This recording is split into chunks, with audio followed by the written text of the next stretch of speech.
നമസ്കാരം. ഇന്ന് നമ്മൾ ജെയിംസ് ക്ലിയറിന്റെ അറ്റോമിക് ഹാബിറ്റ്സ് എന്ന പുസ്തകത്തെക്കുറിച്ച് കുറച്ച് സംസാരിക്കാൻ പോവുകയാണ്. ചെറിയ ശീലങ്ങൾ എങ്ങനെ വലിയ മാറ്റങ്ങൾ ഉണ്ടാക്കും എന്നതിനെക്കുറിച്ചാണല്ലോ ഈ പുസ്തകം, അല്ലേ? അതെ, തീർച്ചയായും. പലരും വിചാരിക്കും ചെറിയ മാറ്റങ്ങൾ കൊണ്ട് എന്താ കാര്യമെന്ന്. ശരിയാണ്. പക്ഷേ അതാണ് ഈ പുസ്തകത്തിന്റെ ഒരു കാതലെന്ന് പറയുന്നത്. ദിവസവും വെറും 1% മാത്രം മെച്ചപ്പെട്ടാൽ മതി. 1%? അതെ, കേൾക്കുമ്പോൾ വളരെ ചെറുതാണെന്ന് തോന്നും. പക്ഷേ ഒരു വർഷം സ്ഥിരമായി ഇത് ചെയ്താൽ നിങ്ങൾ ഏകദേശം 37 മടങ്ങ് മെച്ചപ്പെട്ടിട്ടുണ്ടാവും. 37 മടങ്ങ്? അത് ഭയങ്കരമാണല്ലോ. അപ്പോ ഈ അറ്റോമിക് എന്ന വാക്ക് സൂചിപ്പിക്കുന്നത് പോലെ വളരെ ചെറുത് പക്ഷെ ഭയങ്കര പവർഫുൾ, അല്ലേ? അതെ, കൃത്യമായി. ചെറിയ കാര്യങ്ങളിലെ സ്ഥിരതയാണ് പ്രധാനം. തുടക്കത്തിൽ വലിയ മാറ്റം കാണില്ല, പക്ഷെ ഉള്ളില് വളരുന്നുണ്ടാവും. ശരിയാണ്. പക്ഷേ ഇതില് ലക്ഷ്യങ്ങളെക്കാളും ഗോൾസിനേക്കാളും കൂടുതൽ പ്രാധാന്യം കൊടുക്കുന്നത് നമ്മൾ ആരാണ് എന്നതിനാണല്ലോ, നമ്മുടെ ഐഡന്റിറ്റിക്ക്. അതെങ്ങനെയാണ്? ആ അത് വളരെ പ്രധാനപ്പെട്ട ഒരു പോയിന്റാണ്. ശരിക്കും നമ്മൾ ലക്ഷ്യം വെക്കുന്നത് ഒരു ഫലമാണ്, ഒരു ഔട്ട്കം. അതെ. അതിനേക്കാൾ പ്രധാനം ആ ഫലം നേടുന്ന തരം ആളായി നമ്മൾ മാറുക എന്നതാണ്. അതായത് നമ്മുടെ ഐഡന്റിറ്റി മാറ്റുക. ഉദാഹരണത്തിന്?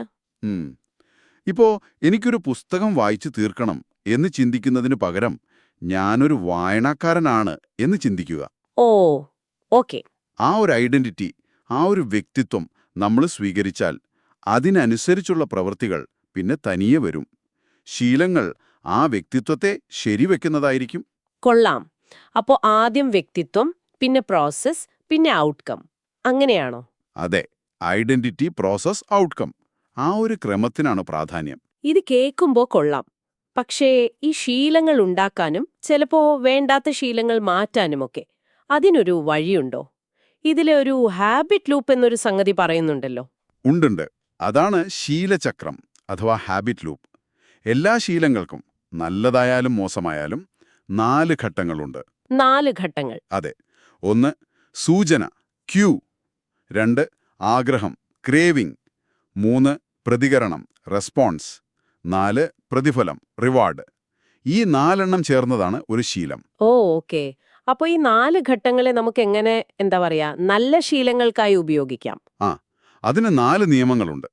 നല്ല ശീലം ഉണ്ടാക്കണമെങ്കിൽ സൂചന വ്യക്തമാക്കണം, മേക്ക് ഇറ്റ് ഓബ്വിയസ്. ആഗ്രഹം ആകർഷകമാക്കണം, മേക്ക് ഇറ്റ് അട്രാക്റ്റീവ്. പ്രതികരണം എളുപ്പമാക്കണം, മേക്ക് ഇറ്റ് ഈസി. പിന്നെ പ്രതിഫലം സംതൃപ്തി നൽകണം, മേക്ക് ഇറ്റ് സാറ്റിസ്ഫൈങ്. വ്യക്തമാക്കുക, ആകർഷകമാക്കുക, എളുപ്പമാക്കുക, സംതൃപ്തി നൽകുക. അതെ. ഇനി മോശം ശീലം മാറ്റണമെങ്കിൽ ഇതിന്റെ നേരെ വിപരീതം ചെയ്താൽ മതി. എങ്ങനെയെന്ന്? സൂചന അവ്യക്തമാക്കുക, ആകർഷകമല്ലാതാക്കുക, പ്രതികരണം പ്രയാസമുള്ളതാക്കുക, പ്രതിഫലം തൃപ്തികരമല്ലാതാക്കുക. പ്രതികരണം എളുപ്പമാക്കുക എന്നതിനെക്കുറിച്ച് പറയുമ്പോൾ പലപ്പോഴും തുടങ്ങാനാണല്ലോ ഏറ്റവും മടി. അതെ, അതെ. അതിനെന്താ വഴി? അവിടെയാണ് 2 മിനിറ്റ് നിയമം വരുന്നത്.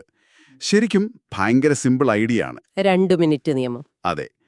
ഏത് വലിയ ശീലം തുടങ്ങുമ്പോഴും അത് 2 മിനിറ്റ് കൊണ്ട് ചെയ്യാൻ പറ്റുന്ന ഒന്നാക്കി മാറ്റുക. ഉദാഹരണത്തിന്, ദിവസവും പുസ്തകം വായിക്കണമെങ്കിൽ 1 പേജ് വായിക്കും എന്ന് തീരുമാനിക്കുക. ഓഹോ.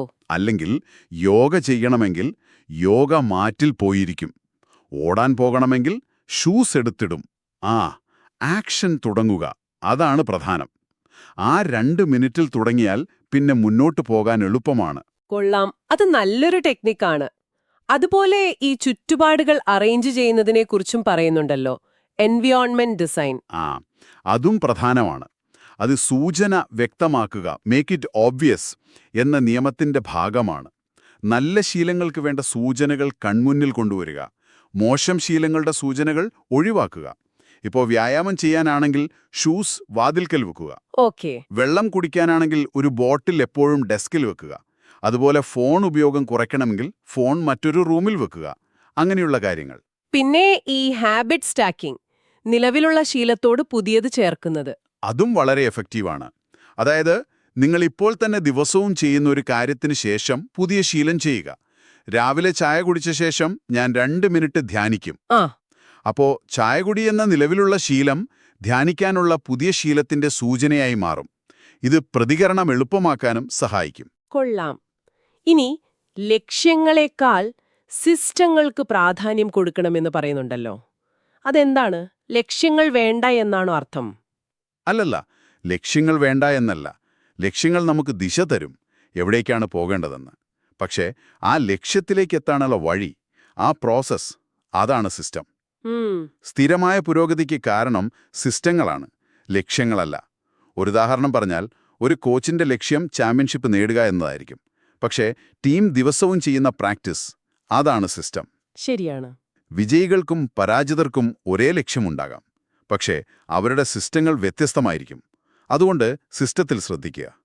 പിന്നെ ചിലപ്പോൾ നമ്മൾ ഒരുപാട് നാൾ ശ്രമിച്ചിട്ടും ഫലം കാണില്ല. Plato of latent potential. അതെ, ആ ഒരു ഘട്ടം. മാറ്റം ഉള്ളിൽ നടക്കുന്നുണ്ടാവും, പക്ഷെ പുറത്ത് കാണാൻ സമയമെടുക്കും. അവിടെ നിർത്തിപ്പോകരുത്. സിസ്റ്റത്തിൽ ഉറച്ചു നിൽക്കുക, ഫലം വരും. അപ്പോ ചുരുക്കി പറഞ്ഞാല്, വലിയ കാര്യങ്ങൾ ഒറ്റയടിക്ക് ചെയ്യാൻ നോക്കാതെ നമ്മൾ ആരാകാൻ ആഗ്രഹിക്കുന്നുവെന്ന് തീരുമാനിക്കുക, എന്നിട്ട് അതിന് സഹായിക്കുന്ന വളരെ ചെറിയ 1% മാറ്റം വരുത്തുന്ന ശീലങ്ങൾ ദിവസവും ചെയ്യാം. ആ സിസ്റ്റത്തിൽ വിശ്വസിക്കുക. അതാണല്ലേ ഇതിന്റെ രത്നചുരുക്കം? അതെ, വളരെ ശരിയാണ്. നിങ്ങൾ എന്താണ് നേടാൻ ആഗ്രഹിക്കുന്നത് എന്നതിനേക്കാൾ നിങ്ങൾ ആരായി തീരാൻ ആഗ്രഹിക്കുന്നു എന്നതിൽ ശ്രദ്ധിക്കുക.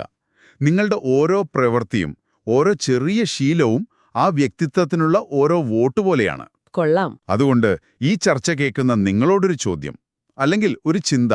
ഇന്ന് ഈ നിമിഷം നിങ്ങൾക്ക് തുടങ്ങാൻ പറ്റുന്ന വെറും 2 മിനിറ്റ് ആവശ്യമുള്ള ഒരു പുതിയ ശീലം എന്തായിരിക്കും?